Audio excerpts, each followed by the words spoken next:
오늘 에스겔서 21장 1절부터 13절까지 말씀을 중심으로 울어야 산다, 내 영혼의 회복을 위하여 8번째 시간 울어야 산다는 제목으로 같이 은혜를 나누기를 원합니다. 18세 소녀가 자신의 어머니를 살해한 혐의를 받고 법정에 섰습니다. 자신의 어머니를 죽인 폐륜 사건이었기 때문에 언론의 관심이 굉장히 컸습니다. 그래서 법정에 취재를 위한 카메라들이 많이 있었습니다. 이 소녀가 법정에 들어가서 카메라를 보자 웃는 겁니다.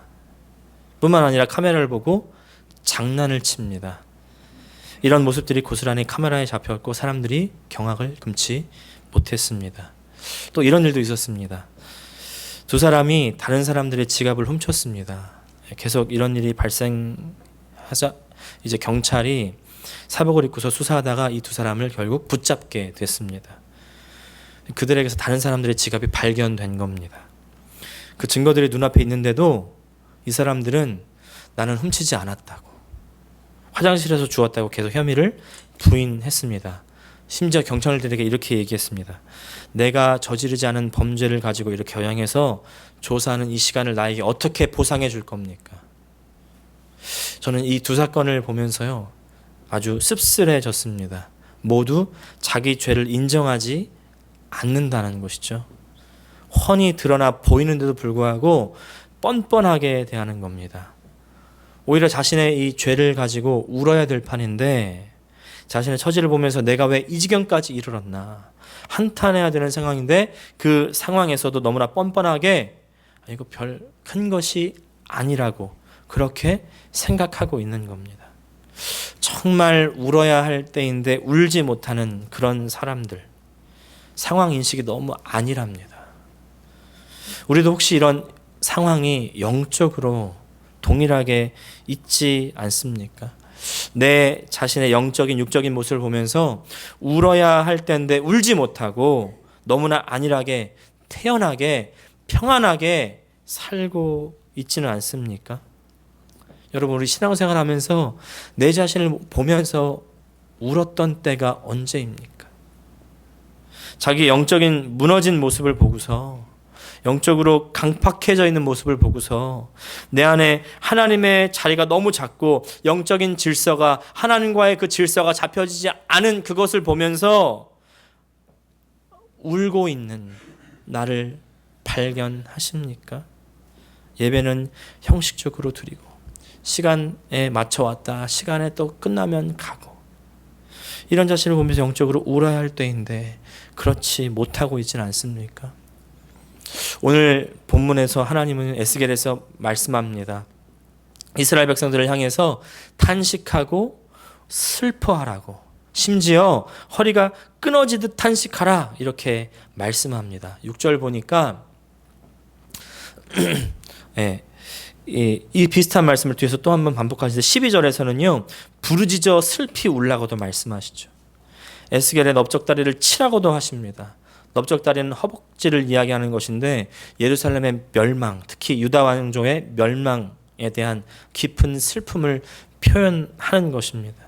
하나님 이렇게 이스라엘 백성들에게 말씀을 전하고 선포하는 이 에스겔에게 그들의 목전에서 그들의 보는 가운데에서 탄식하고 슬퍼하고 울라고 말씀하시는 거예요.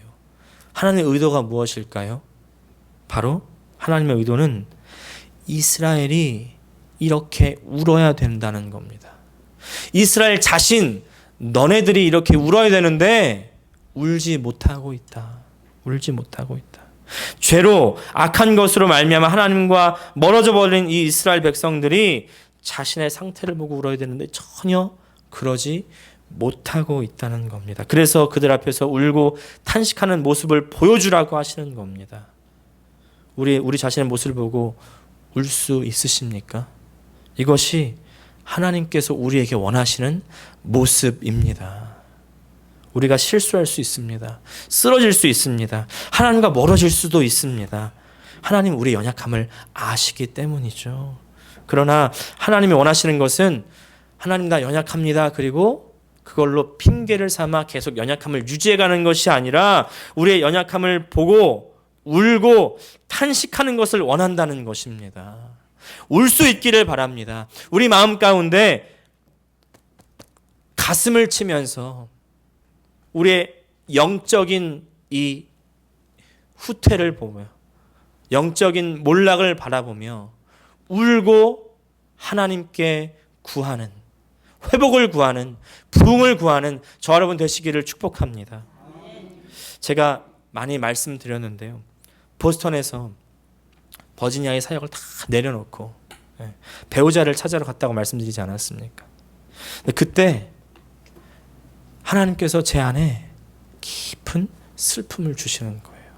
엄청난 우울감이 찾아왔습니다. 그러면서 하나님께서 저에게 메시지를 허락하시는데, 너는 겉으로는 하나님의 사역자라고, 겉으로는 나를 따라가는 사역자라고 하면서 속으로는 네가 원하는 것만 찾아다니고 있구나.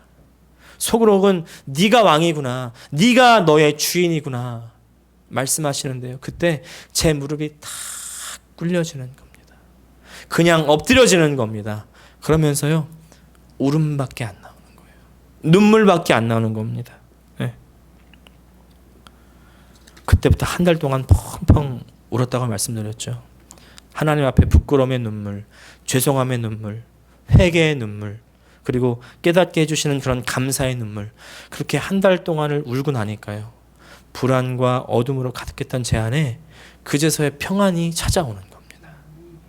하나님 앞에 내 모습을 보면서 울고 나면요, 하나님께서 주시는 말할 수 없는 평안이 임합니다.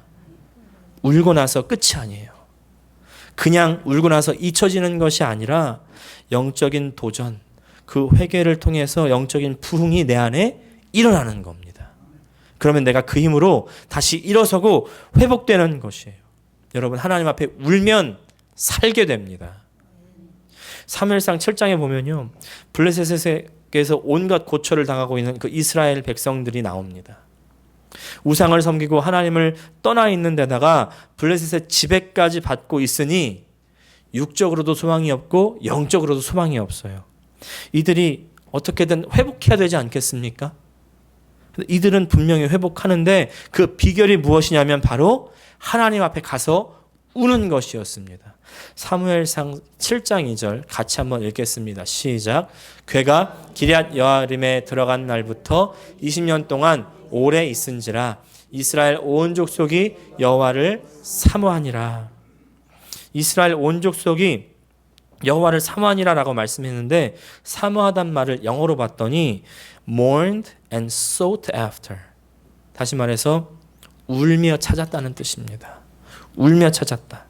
이 사모하단 말을 그 원어를 찾아보니까, 뜻을 찾아보면 크게 울다, 부르짖다라는 뜻이었습니다. 성경에서 이 말이요, 신세를 몹시 한탄하거나 과거의 잘못을 깊게 뉘우쳐서 크게 울면서 부르짖는 행위를 가리킬 때 사용됐다는 거예요. 오늘 본문에 보면 이스라엘이 당하는 그 고통을 통해서 그들이 하나님 앞에 우상을 숭배한 죄를 뉘우치고 크게 울면서 하나님을 찾는 겁니다. 이 구절을 현대인의 성경으로 찾아보니까 이렇게 기록했어요. 이스라엘 사람들은 슬퍼하며 여호와를 찾았다. 여기에 우리의 이름을 바꿔서 넣기를 원합니다. 이스라엘 사람들이 아니라 바로 나, 김현수는 슬퍼하며 여호와를 찾았다. 다 같이 한번 따라해 보실까요? 내 이름 넣어서 시작. 김현수는 슬퍼하며 여호와를 찾았다. 여러분, 울면 살게 되는 겁니다. 갈수록 시대가 악해지고 우리도 역시 그 시대에 살면서 그 유혹에, 세상의 물결에 휩쓸려가는 때가 얼마나 많이 있습니까? 심지어 유혹인지도 모르고 그냥 휩쓸려 떠내려가는 내 자신 발견하게 되지 않습니까? 마치 오늘 이스라엘 백성들의 이 모습과 별반 다를 바가 없기도 합니다. 이런 때 영적인 모습을 되돌아보지도 못하고 봐도 울 수 없는, 눈물이 그쳐버린, 메말라버린 저와 여러분, 어떻게 살아야 될까요? 무엇이 우리의 영적인 눈물을 다시 회복시킬 수 있겠습니까? 오늘 말씀을 보면서 같이 은혜를 나누기 원합니다. 첫 번째는요, 영적인 민감함의 회복입니다. 영적인 민감함의 회복입니다. 6절 보니까 하나님은 에스겔에게 허리가 끊어지듯 탄식하며 울라고 하십니다. 6절 같이 한번 읽겠습니다. 시작. 인자야 탄식하되 너는 허리가 끊어지듯 탄식하라. 그들의 목전에서 슬피 탄식하라. 더군다나 그들이 잘 보도록 목전에서 그렇게 하라. 근데 에스겔이 순종해서 그렇게 했을 때 그것을 보았던 이스라엘 그 백성들의 반응이 7절에 기록되어 있거든요. 보니까 그들이 내게 묻기를 어찌하여 탄식하느냐? 왜 웁니까? 왜 그렇습니까? 이것이 이스라엘 백성들의 반응이었습니다. 에스겔은 하나님 말씀을 듣고서 그것을 탄식하고 있는데 왜 웁니까? 왜 탄식합니까? 아무렇지도 않게 묻고 있는 겁니다. 지금 별반 특별한 일이 없는데, 아니 울만한 일이 없는데 모든 것이 잘 흘러가고 있고, 그런데 왜 탄식하고 있는지를 묻는다는 것이죠. 이스라엘 백성들에게는 전혀 영적인 자각이 없습니다. 영적인 민감함이 없는 겁니다. 오히려 이들은 지금 하나님을 멀리해서 우상을 섬기기에 급급한 사람들입니다. 이 어려운 상황을 타개하기 위해서 우상을 섬겨보겠다는 거예요. 우상을 의지하겠다는 겁니다. 그럼에도 불구하고 영적인 민감함이 없습니다. 하나님이 기뻐하지 않는다는 것을 전혀 생각하지 않습니다. 하나님의 진노가 있다는 것을 깨닫지 못하고 있습니다. 이들은 또 애굽의 칼을 의지해야 이 상황을 타개하려고 시도합니다. 하나님은 선지자를 통해서 그것이 옳지 않다는 것을 말씀하셨는데도 불구하고 전혀 그것을 거부합니다. 밀어냅니다. 자신의 생각대로 행하는 거예요. 하나님의 뜻을 반역한 겁니다. 그런데도 영적으로 악함을 전혀 깨닫지 못하고 있습니다. 그러니까 이스라엘에게 와서 묻는 거죠. 아니, 뭐가 잘못됐습니까? 뭐가 잘못됐습니까? 이런 비슷한 장면이요, 바로 전장 에스겔 20장 49절에도 나오는데요. 에스겔을 통해서 하나님이 심판하실 거라고 말씀하는데 그 불같은 얘기를 듣고도 이스라엘 백성들이 에스겔에게 이렇게 말합니다. 에스겔에서 20장 49절 말씀 한번 읽어보겠습니다. 시작. 내가 이르되 아하 주 여호와여, 그들이 나를 가리켜 말하기를 그는 비유로 말하는 자가 아니냐 하나이다 하니라. 비유로 말하는 자가 아니냐 하나이다. 다시 말씀드리면 하나님께서 말하는 이 비유가 나는 뭔지도 모르겠고 비유이기 때문에 이거 나를 향한 말씀이 아니라는 겁니다. 비유이기 때문에 다른 것을 상징할 수도 있다는 이야기예요. 결국 무슨 얘기입니까? 이 경고의 이야기를 나는 받아들이지 않겠다는 겁니다. 받아들이지 않겠다. 심각하게 받아들이지 않겠다. 이스라엘 백성들은 전혀 영적인 민감함, 영적인 심각함이 없었습니다. 에스라 9장에 보면 이런 장면이 나옵니다. 이스라엘 백성들이 에스라와 함께 귀환했을 때, 바벨론 포로로부터 귀환했을 때 이스라엘 백성들은 하나님 앞에 범죄를 저지릅니다. 아마 고향 땅으로 돌아왔고 포로의 시계를 마쳤으니까 그 마음 가운데 이제 좀 안심했나 봐요. 이제 다 해결됐다고 생각했나 봅니다. 그래서 하나님이 막으신 이방 사람들과의 결혼을 하는 겁니다. 이 모습을 보고 이스라가 속옷과 겉옷을 찢고 머리털과 수염을 뜯고 기가 막혀 앉아 있습니다. 그때 그 모습을 보고 한 무리가 달려왔습니다. 성경 이렇게 이야기합니다. 에스라 9장 4절 같이 읽겠습니다. 시작. 이에 이스라엘의 하나님의 말씀으로 말미암아 떠는 자가 사로잡혔던 이 사람들의 죄 때문에 다 내게로 모여오더라. 어떤 사람들이 모여왔다고요? 하나님의 말씀으로 말미암아 떠는 자, 무서워 두려워 떠는 자들.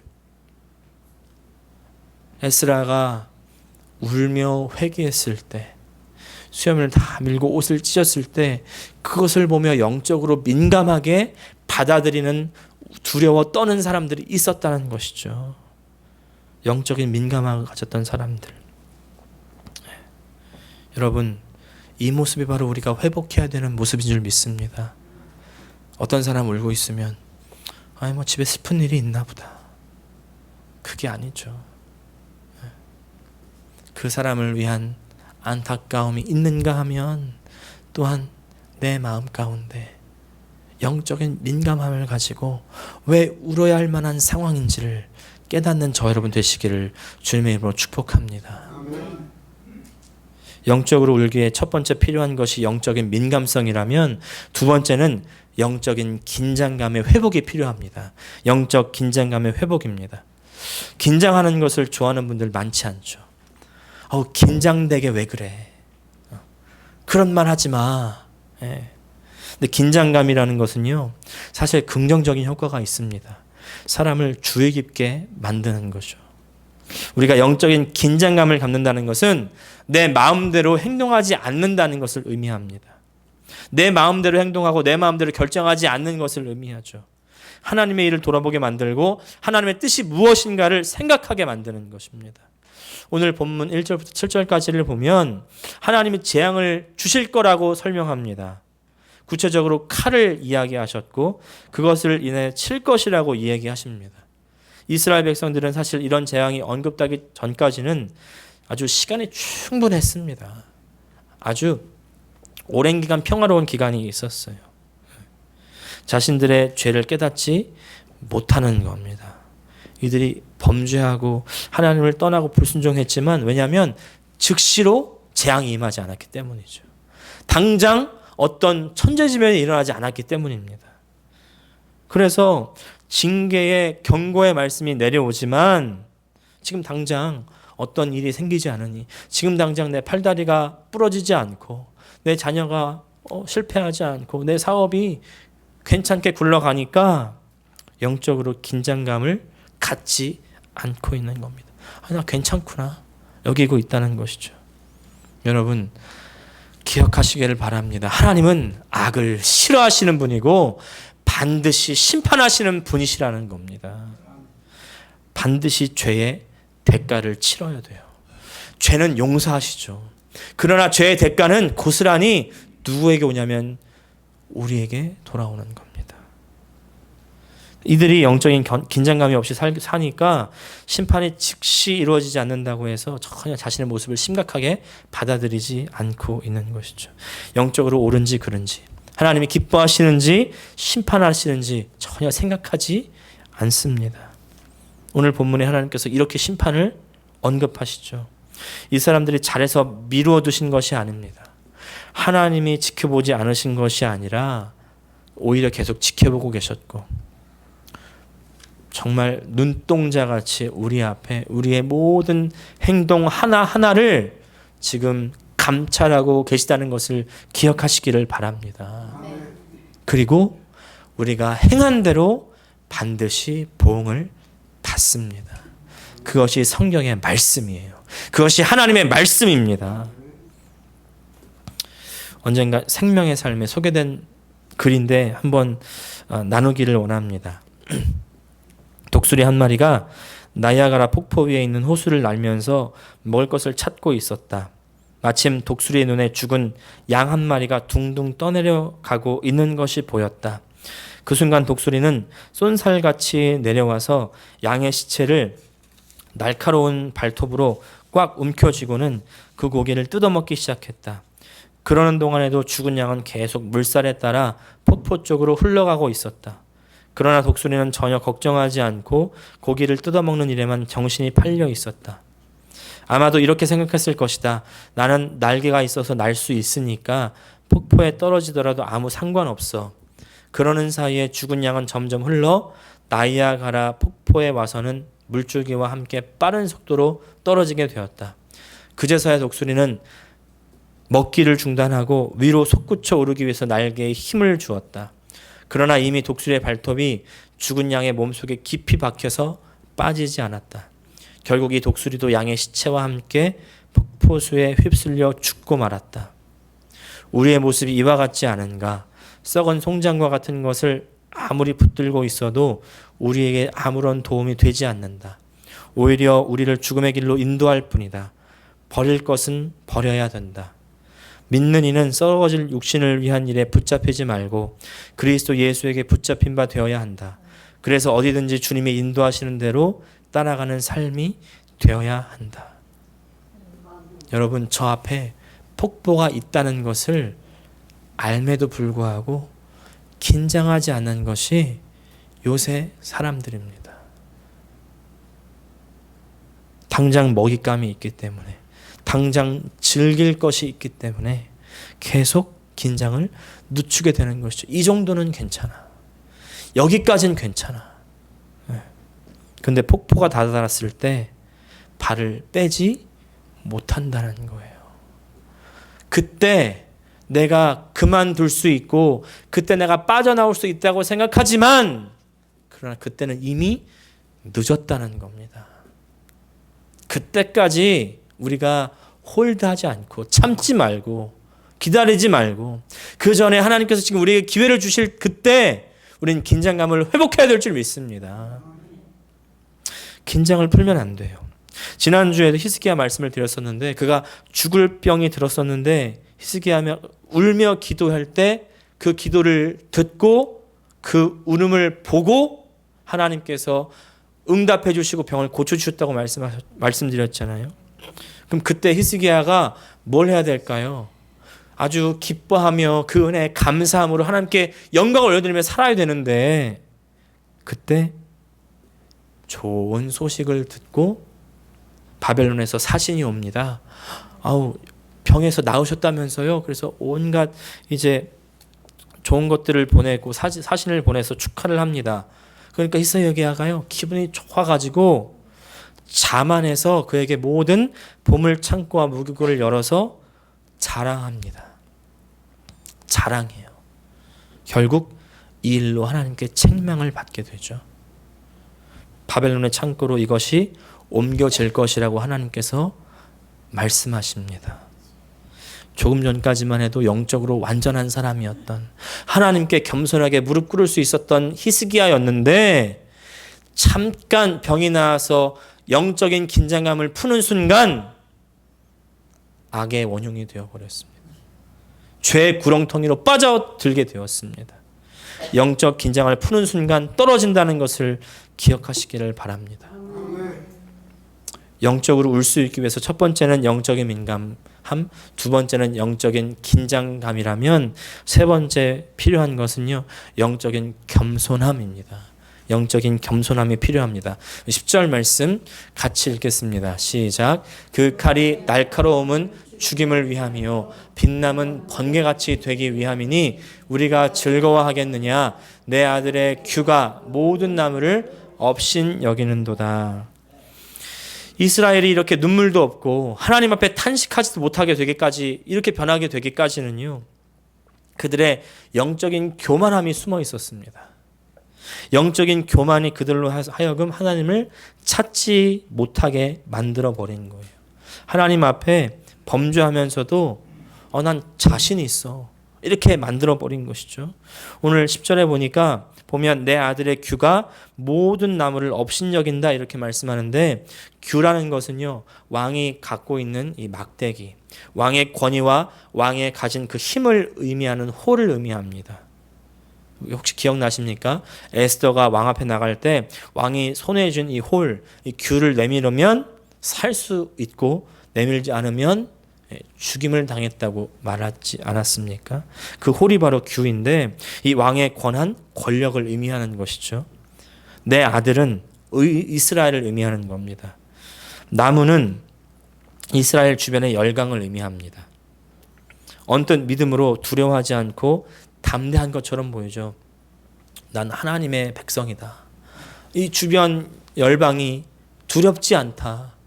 뭔가 믿음의 자신감을 이야기하고 있는 것 같은데 그런데 하나님은 그 열방들을 무너지게 하고 그들을 때로는 도구를 삼으시고 하나님이 그 열방들을 다스리고 이스라엘도 다스린다는 거예요. 이 하나님의 다스림으로 살고 있는 이스라엘이 지금 열방들 가운데 자기가 뭔가 잘나서 이렇게 살고 있는 것처럼 착각하고 있다는 것입니다. 여러분, 내가 기독교인이기 때문에, 내가 믿음의 몇 대 손이기 때문에, 내가 주일 예배를 빠지지 않기 때문에, 내가 헌금을 이만큼 하기 때문에, 내가 새벽 예배를 하기 때문에 뭔가가 되는 것이 아닙니다. 하나님이 다 다스리시고 도와주셔야 되는 것이죠. 13절 말씀 보니까 같이 읽겠습니다. 시작. 이것이 시험이라 만일 업신여기는 규가 없어지면 어찌할까? 주 여호와의 말씀이라. 다시 한번 규를 언급하시죠. 이 규가 없어지면 어떡할까? 네가 지금 자랑하고 있는 그 자랑거리가 없어지면 그때는 어떻게 할 것이냐는 겁니다. 이 이야기는 지금 이스라엘의 권력이, 이스라엘의 그 왕의 권위가 없어질 수 있다는 것이죠. 다 하나님 앞에 달려있는 것인데 그것을 생각하지 못하고 자신이 갖고 있는 자랑거리만 생각하고 있는 것이죠. 하나님 앞에 겸손하지 못한 겁니다. 내 능력으로 그저 버티고 해결할 수 있다고 여기는 이 교만이 뿌리 깊게 자리 잡고 있었던 것이죠. 그래서 이들에게 이 시대에 바로 나에게 영적인 겸손함이 필요합니다. 우리 시편 28편 1절 같이 읽겠습니다. 시작. 여호와여 내가 주께 부르짖으오니 나의 반석이여 내게 귀를 막지 마소서. 주께서 내게 잠잠하시면 내가 무덤에 내려가는 자와 같을까 하나이다. 주께서 내게 잠잠하시면 내가 무덤에 내려가는 자와 같다. 주님과 나와 교제가 없으면, 주님의 음성이 끊어지면 나는 시체와 다를 바 없다는 겁니다. 나는 죽은 자와 다를 바가 없다는 겁니다.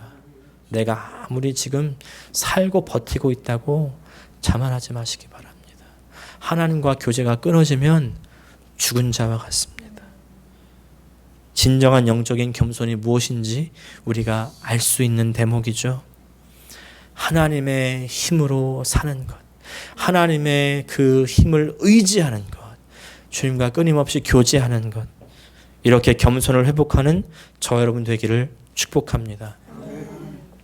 여러분 어떻게 영적인 눈물을 다시 회복할 수 있습니까?